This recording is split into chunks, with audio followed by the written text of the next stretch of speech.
Hoy puede ser. Tenemos columna de análisis político. Un hombre que no se aburre nunca, digamos, porque siempre hay alguna nueva, acá, afuera, donde sea.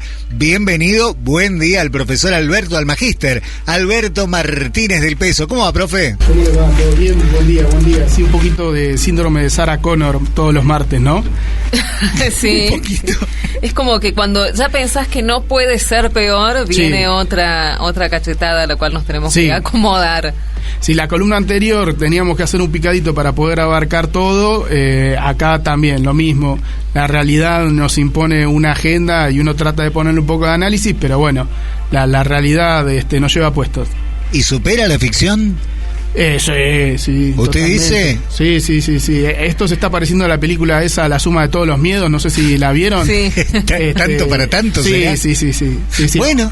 Obviamente que Estados Unidos le imprime lo hollywoodense, ¿no? Donde siempre hay alguien tratando de evitar que no pase lo que parece que va a pasar. Bueno, acá no, acá las cosas pasan. Acá pasó, porque estamos hablando de lo que ha sido la caída de la bolsa ayer a nivel internacional. El Nikkei, que es la acción asiática que de alguna manera engloba o incorpora las principales acciones japonesas, tuvo una caída pero intempestiva, lo cual desequilibró todos los mercados, incluidas acciones argentinas. O sea que eso también ha sido una cachetada para nuestro país. Sí, ¿no? Siempre hay un hecho que es como el que se usa después para analizar la historia, como diciendo, bueno, ¿cuándo empezó la Revolución Francesa? Bueno, la toma de la Bastilla. Bueno, entonces hay como pequeños hechos que en realidad cuando uno lo ve en su conjunto dicen, bueno, pero ese es el hecho que rebalsó el vaso.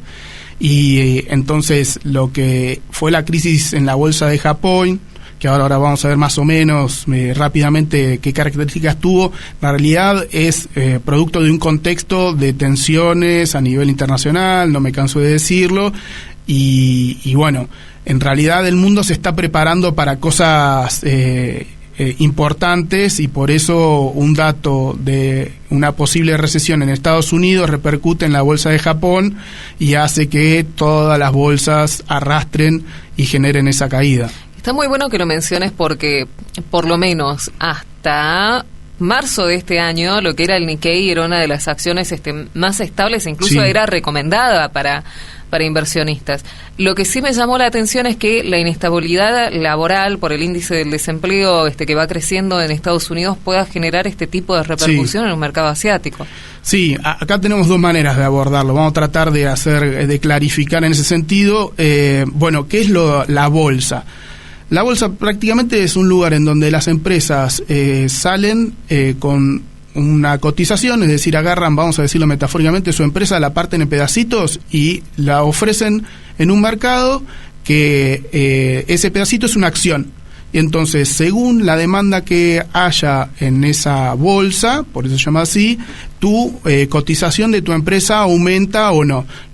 Las grandes fortunas del mundo están cotizadas de esa manera. Se supone que los grandes millonarios del mundo tienen un patrimonio y un negocio, un volumen de facturación que les da una cotización por acción de tantos dólares, y por eso su empresa valdría tanto y por eso ese es su capital, ¿no? Eso es básicamente lo que está pasando en las bolsas del mundo. Todas las empresas salen a cotizar en bolsa, ¿no? Los tres grandes centros financieros del mundo son Hong Kong, Londres y Nueva York. Así que esto funciona las 24 horas. Funciona lo que es este casino de cotización, y que es algo novedoso, si se quiere, que ha partido desde 1970, es furor.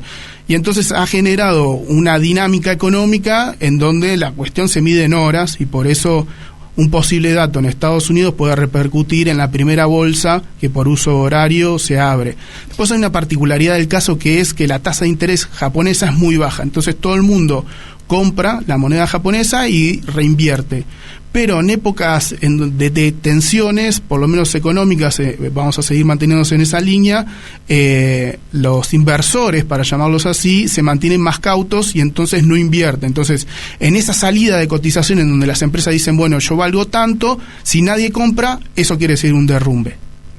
Que es lo que sucedió en el día de ayer y que generó sorpresa en los mercados internacionales. Sí. Ha generado sorpresa respecto a qué tan confiables son algunas acciones, no solamente asiáticas, sino ahora también norteamericanas, porque repercute mucho respecto a cómo invertir o qué es lo que va a pasar. Sí. Ahí hubo mucha pérdida monetaria en el día de hoy. Sí, por eso cuando las empresas salen a cotizar y nadie hay para comprar, se genera una caída de los precios y por lo tanto de riqueza.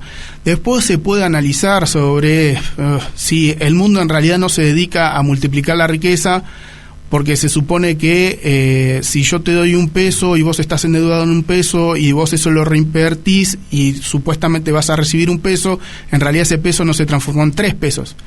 ¿No? ¿Me explico? Que es también lo que generó la crisis de las hipotecas del 2008 de Estados Unidos. Claro. O sea, hay un mercado con muchísima especulación. Sí. O sea, no lo digo yo, lo dicen especialistas y que ni siquiera son marxistas, que las crisis del capitalismo son cíclicas y que arrancan desde el momento en que se inventó el mercado. El primer ejemplo desde los malbones en Holanda, y después ha ido pasando en donde el funcionamiento básicamente es donde en un intercambio entra plata, suben los precios y como suben los precios sigue entrando plata. Eso se llama burbuja. Y en la medida en que eso sigue funcionando, todo está bien, se privatizan las ganancias hasta que por alguna razón exógena o lo que sea, se termina de caer los precios, por lo tanto no entra más plata, se derrumban más los precios y entonces se licúa riqueza. Bueno, eso es básicamente lo que pasó ayer, que se perdieron $2 billones en 15 minutos. Y que está muy vinculado con el azar, o sea, no tiene nada que ver si sos o no sos un genio en el manejo de las finanzas. De hecho, hay una anécdota muy interesante con Sir Isaac Newton, uno de los genios máximos de la historia de la ciencia, que invirtiendo en la bolsa en su momento, allá por 1700, pierde toda su fortuna por haber hecho una mala inversión, porque él no podía prever que el mercado en el que estaba invirtiendo fuera a caer de alguna u otra forma. Sucedió lo que sucedió hoy por hoy. Sí, es un triunfo ideológico del sistema creer que el mercado tiene una racionalidad y que si uno la comprende y sabe las tendencias o ver la dirección del viento y de acuerdo a ahí acomodarse, uno es un genio de las finanzas y entonces va a ser un millonario. Entonces por eso quien tiene plata en realidad es alguien que supo ver algo que la mayoría no. Bueno, perfecto, seguramente que la cuestión de cuna tendrá mucho que ver, y de cuestiones especulativas también, pero bueno, las crisis del sistema funcionan así, y como decíamos que íbamos a tratar de abordarlo de dos maneras.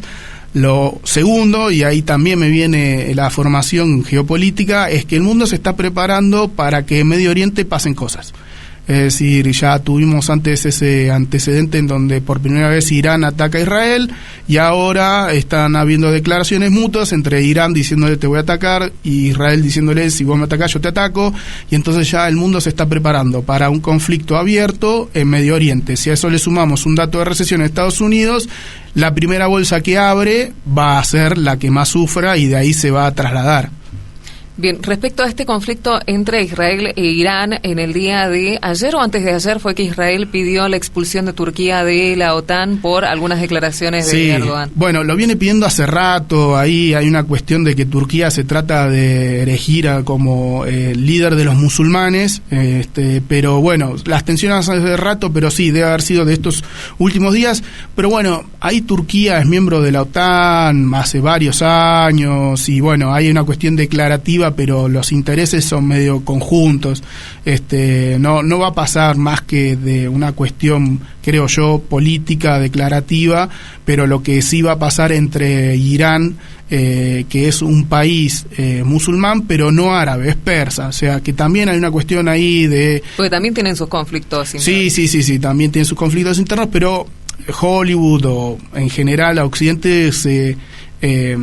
preocupó por hacernos entender que como que todo es lo mismo y bueno, no es todo lo mismo. Que son todos terroristas. Claro, que son todos terroristas y que en realidad el único mundo civilizado es Israel porque es una democracia parlamentaria. Bueno, entonces en Medio Oriente está pasando algo bastante preocupante y que es que está habiendo altas tensiones, lo que empezó como el ataque de Hamas a Israel, después fue la destrucción de la Franja de Gaza, donde se denunciaron un genocidio. Netanyahu, si sale de Israel, la Haya lo juzgaría por eso. Israel quiere atacar a otro grupo que es Hezbollah, a su vez es atacado por los hutíes de Yemen, y a eso se sumó Irán, y ahora directamente ya están hablando de un conflicto abierto por el asesinato de ese líder de Hamas, en donde la verdad es que para cruzar datos, mientras tanto que todas las tecnológicas el lunes perdían, las que ganaban eran las de las industrias armamentísticas, o sea, Lockheed Martin, Boeing estaban pum para arriba, o sea, Boeing volaba justamente en su cotización de acciones, porque se entiende que las armamentísticas en este panorama bélico van a ser las que van a ganar. Y después hay una cuestión de inversiones cruzadas, en donde Nvidia iba a invertir en toda su tecnología de punta en Israel, dado su vanguardia, que hay que reconocer, es un polo tecnológico muy importante. Israel, son los creadores, por ejemplo, del chip SIM. Entonces, la verdad que Israel es un lugar en donde pasan cosas interesantes en materia de tecnología. Si a eso le sumamos una posible escalada bélica, sino destrucción de ciertas partes de Israel por un conflicto abierto, eso se traduce a cuestiones de conflicto también económico. La guerra no permite hacer buenos negocios, entonces el capitalismo frente a escenarios de guerra se va reacomodando y se manifiesta en estas crisis que cada vez son más recurrentes. Bien, recién mencionabas Nvidia, y ya que estamos hablando en el mercado financiero, fue una de las empresas cuyas acciones más rindieron, por lo menos durante todo el 2023, estamos hablando del año pasado, y una de las que más posiblemente tambalee ante este panorama, a menos que cambie su visión productiva. Sí, Nvidia es referente en lo que son tarjetas gráficas y toda esta revolución últimamente de lo que es la calidad de imagen. Nvidia, la verdad que está en punta. Es famoso el caso en donde en una supuesta junta el CEO de la compañía participó, no les avisó a los otros de que en realidad no era él, sino que era su holograma, ¿no? Y entonces causó un gran revuelo, bla, bla. A eso hay que sumarle además que otro de los socios de Estados Unidos es un gran productor de chips, que es Taiwán, que también está bajo tensión de que puede llegar a ser invadido por China. Entonces está habiendo toda una cuestión de volatilidad de la producción tecnológica occidental en Oriente o Medio Oriente. Entonces eso también suma dificultades, y a eso le sumamos que Trump encima quiere que las tecnológicas vuelvan a producir en suelo estadounidense, porque bueno, Estados Unidos sí entiende de geopolítica y que sabe que el desarrollo es un instrumento de eso, entonces ha desarrollado economías para tenerlas como polos de lo que vendría a ser su agenda internacional, ¿no? Corea del Sur también es un referente tecnológico, Japón, en ese sentido han sido muy hábiles en construir toda esta hegemonía a través de esos países que son grandes productores de tecnología. Bueno, lo que estamos viendo justamente es un crujir de este proyecto en donde el tiempo le está jugando en contra a Estados Unidos, están ocurriendo estas crisis, estos enfrentamientos bélicos, entonces está dando una amalgama de causas que está reformulando el tablero a nivel geopolítico y económico a nivel internacional, que se manifiesta en cuestiones como las de ayer, que parecía que era una gran crisis. Hoy ya están hablando de que bueno, no, ya hay una recuperación, ya no es tan así, y entonces estamos como ya pasando a otro tema, pero es muy probable que dentro de un par de semanas estemos hablando de nuevo de algún conflicto, porque se está esperando el momento de cuando Irán ataque a Israel, ya es inminente. Entonces la verdad que vivimos en un mundo en donde todo está muy tenso, así cual película de Misión Imposible. Si se sienten este tipo de tensiones a nivel internacional, es como que estamos en una especie de antesala a lo que puede ser un conflicto ya armado a nivel internacional, a donde está el mundo está muy polarizado, es de por sí. Sí, de hecho, si uno analiza las guerras, la Primera y Segunda Guerra Mundial eran conflictos con particularidades propias que en un momento dado se terminan alineando. Es decir, las guerras son mundiales, ¿por qué? Porque te obligan a tomar un bando. Termina siendo esa la lógica al final. Se termina armando un bando que quiere un interés y otro bando que tiene otro interés, pero hacia adentro de cada bando cada uno tiene sus intereses. Entonces, en el proceso van surgiendo tensiones y al final, como en la Primera Guerra Mundial, el asesinato de un archiduque en los Balcanes termina desatando la Primera Guerra Mundial y reconfigurando el mapa europeo. Bueno, lo mismo ocurre en la Segunda Guerra Mundial, que ya se extiende desde Japón hasta la Europa, que era la novedad que en la Primera Guerra no ocurre, que entre Asia en la Guerra Mundial. Bueno, actualmente están pasando cosas también a nivel internacional, está el grupo Wagner en países de África, Francia se tuvo que retirar, entonces uno se empieza a ver, parecen que hay conflictos aislados con particularidades propias en ciertos lugares del mundo, y si lo empieza a ver desde una perspectiva más general, empieza a ver que está habiendo alineamientos más grupales, y en donde se empiezan a delinear los bandos, y en donde a Europa, por ejemplo, le preocupa que China no se pronuncie por la guerra de Ucrania firmemente, que Corea del Norte y Rusia recientemente hayan planteado una alianza estratégica. Entonces eso te muestra que todo está teniendo una dirección que no es justamente la pacífica. Bien, y en eso entramos en este conflicto entre Irán y Israel. Aclararlo nuevamente, porque es cierto, no conocemos mucho lo que está sucediendo en Irán, sí, o en países de la Arabia más bien asiática. Sí, la Argentina tiene una particularidad, por lo menos cierto sector, de creer que los problemas de la Argentina son pura y exclusivamente por características propias de la Argentina, ¿no? Y entonces a las noticias internacionales se le da poco importancia y poco análisis. Y bueno, por el otro lado, el actual gobierno tiene un fuerte alineamiento con Israel y ha sufrido 2 atentados. El gobierno ha salido a decir que la Argentina ya está en conflicto con Irán por los atentados. Bueno, son materias muy, muy, muy delicadas para tratarlas tan livianamente. Y en esta dinámica y en esta situación de lo que está ocurriendo, si a eso le sumamos lo que está pasando en Venezuela, ¿no? Que ya lo hablamos la vez pasada, te vas dando cuenta de que uno, así cual mapa donde se tejen hilos, puede ir encontrando entre cruzamientos, y la Argentina no está ajena, por más que parezca que está ajena.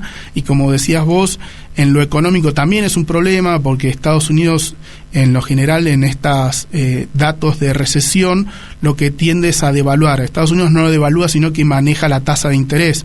Entonces, si entra en recesión, baja la tasa de interés para que sus dólares se vuelvan más competitivos, o tal vez pueda hacer lo contrario, para que los dólares vuelvan a Estados Unidos. Eso hay que verlo, pero la economía de Estados Unidos, que es la más grande del mundo, competida o acerca, o en algunos analistas dicen que China ya lo pasó, pero lo que sí no podemos negar es que el dólar estadounidense es la divisa de intercambio. Entonces, lo que pase con el dólar repercute en todos lados, y la Argentina, que tiene una gran dependencia de los dólares, tiene un gran endeudamiento de dólares.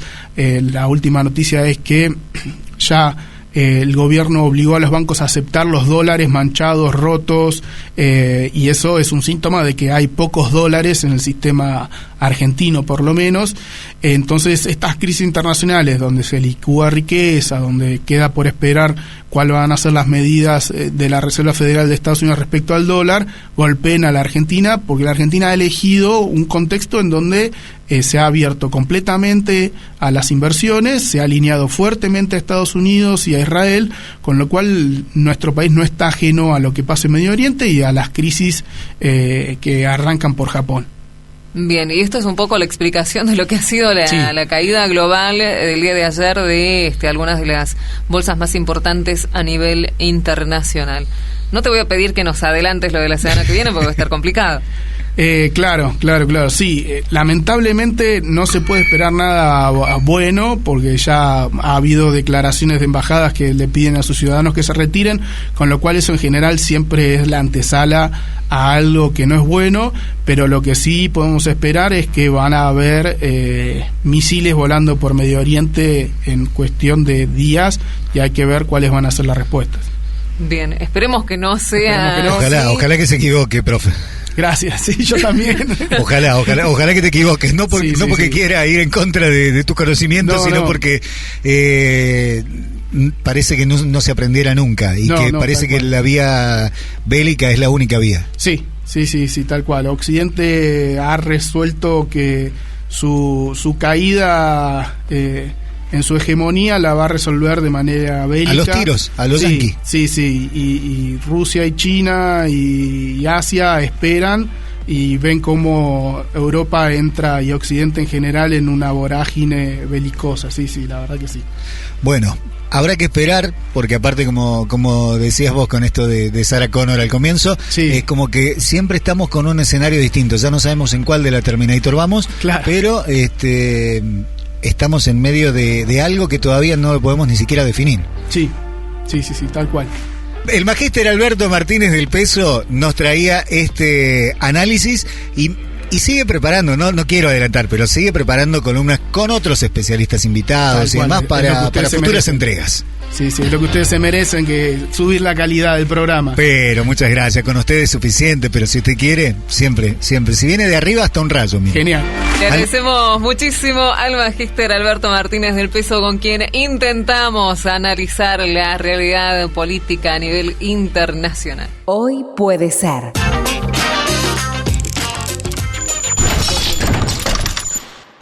Porque lo que traiga el día depende de vos.